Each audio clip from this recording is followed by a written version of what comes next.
Have you ever heard the myth that we share 99% of our DNA with chimps? This has been told to people for the longest, and they still have it up at many websites, and they even still teach it in many schools. But it's completely a lie. It's not true. We are not 99% similar with our DNA with chimps. And let's say that we were.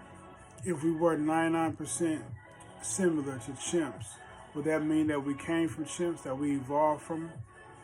Well, if that's true, then a recent study also showed us that we share 99% of our DNA with lettuce. That's right, a head of lettuce. So does that mean we came from lettuce?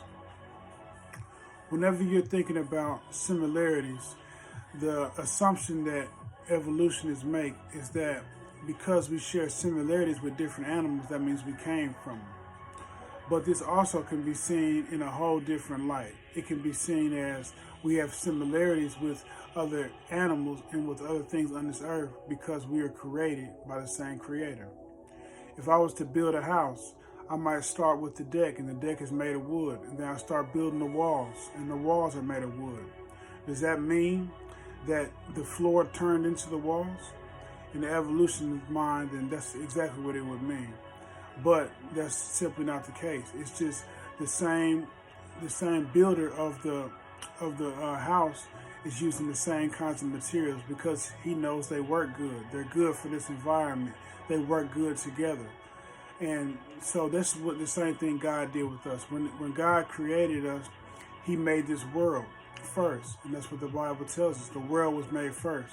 So then he made the creatures inside of it to suit the world. We eat a lot of the same different kinds of foods. We breathe the same kind of atmosphere. We also drink water. We have a lot of similarities because of the earth that we live in. So this will cause us to need to have many of the same similarities in our buildup, in our DNA, and the way we're made up. But this doesn't mean that we came from them. You'll never see a monkey give birth to a human. You'll never see a cat give birth to a dog. These things are in the imagination of evolutionists. These are completely faith-based claims that they make. There's no evidence supporting any of these claims. They're completely faith-based. So you have to believe. You have to close your eyes and believe in order to really take the evolutionist view. It's been said that you need a very strong imagination, and it's very true. The human genome has about 3,000 million letters. If the 1% figure were correct, this would amount to a 30 million letter difference, which would take 10 Bible-sized books to print. This is 50 times as much DNA as the simplest bacterium. This is actually a huge difference that far exceeds the ability of even the most optimistic evolutionist scenarios to create, even given the claimed millions of years. The myth persists. Comparison of whole genomes has revealed that greater differences than 1%, and yet the myth of 1% persists. Why? Why does science perpetrate the myth in 2012? In 2007, a chimp consortium member at the Max Planck Institute for Evolutionary Anthropology in Germany is saying, in the end, it's a political and social cultural thing about how we see our differences. Perhaps evolutionists will not let go of the myth of 1% because it serves a political, social, and cultural purpose. What would that purpose be, other than to deny the clear implication of DNA comparisons, which is that we are very different from chimps? The myth of similarity has been used to support the claim that humans have no special place in the world, and even that chimps should be granted human rights. This is the agenda that's really behind the evolution claim. They want to take away the true hierarchy that God has set on this earth. God has given us dominion over animals. He's given us dominion over the earth. But instead of accepting it because it's also going to come with responsibilities, it's also going to come with a moral judge that deep down we know about, but we love to try to put up intellectual smoke screens, anything to get rid of the responsibilities of having a judge. And this is a judge that's already judged the earth and is going to come back and judge the earth again. Romans 1:25.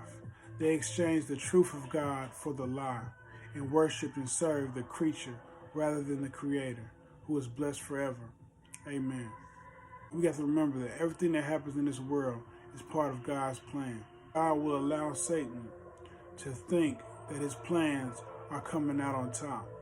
He will allow Satan to think that he's getting a win, just as he did with Job. He will allow him to do certain things, all for his overall plan. Satan's plan is destruction of man.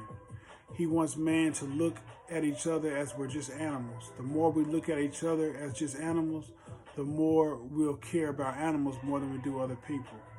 It's even come to a point where people feel like that the earth is overpopulated when there's nothing even close to being overpopulated.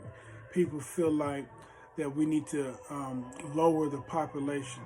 People also feel like that animals should have more area on the earth instead of the way God has set it out for us to have dominion over the land and over the animals.